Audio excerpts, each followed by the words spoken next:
Praise the lord. Hallelujah.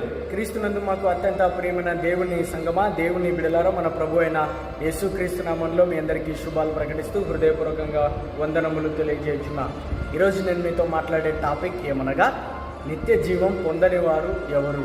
Bible స్పష్టంగా సెలవిస్తుంది, విశ్వసించని వారు నిత్య జీవం పొందలేరు, దేవుని రాజ్యం పొందలేరు, పరలోక రాజ్యం పొందలేరు, పరదేశును పొందలేరు. ఎందుకు అనంటే, విశ్వాసం లేకుండా దేవునికి ఇష్టడై ఉండటం అసాధ్యమని దేవుని వాక్యం సెలవుస్తుంది కదా.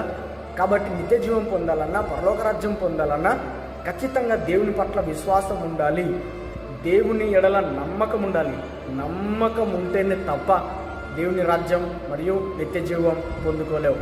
కాబట్టి ఈరోజు నీవు విశ్వసించే స్థితిలో ఉన్నావో లేకపోతే విశ్వసించని స్థితిలో లేవో నీ హృదయాన్ని పరిశీలన చేసుకో.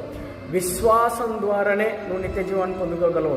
భక్తులు విశ్వాసం ద్వారా వారి యొక్క ఆధ్యాత్మిక జీవన విధానాన్ని ఏ విధంగా కొనసాగించినారో నీవు అలా కొనసాగించాలని దేవుడు ఆశపడుతున్నాడు. కాబట్టి నిత్య జీవం ఎలా పొందుకోగలుగుతావు అంటే విశ్వాసం ద్వారానే, కృపచేతనే మీరు రక్షణ పొందిన్నారు. ఇది మీ వలన కలిగినది కాదు, ఇది దేవుని వరం. అబ్రహాము విశ్వాసం ద్వారా నీతిమంతుడిగా తీర్చబడ్డాడు. కాబట్టి నీవు కూడా విశ్వసించు, ఖచ్చితంగా దేవుడు నీకు నిత్య జీవాన్ని ఇస్తాడు, నీకు పరలోక రాజ్యాన్ని ఇస్తాడు, నీకు దేవుని యొక్క పరదేశం ఇస్తాడు. దేవుని యొక్క రాజ్యంలో నీకు, ఆయన యొక్క రాజ్యంలో నీకు స్థానం ఇస్తాడని వాక్యం ద్వారా తెలియజేస్తున్నాను. Praise the lord. హల్లెలూయా.